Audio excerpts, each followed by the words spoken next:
immature and reckless. But the way you handled yourself with Dagger, maybe you do have what it takes to be a dragon rider. Someday. Someday? I will take someday. What do you say you and me find a way out of here?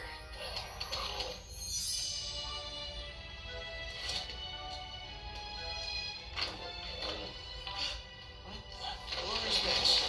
Let's go, Buck.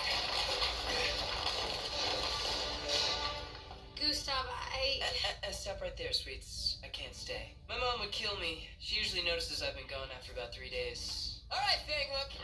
Let's go. You take care, babe. Don't worry. Gustav will be back soon.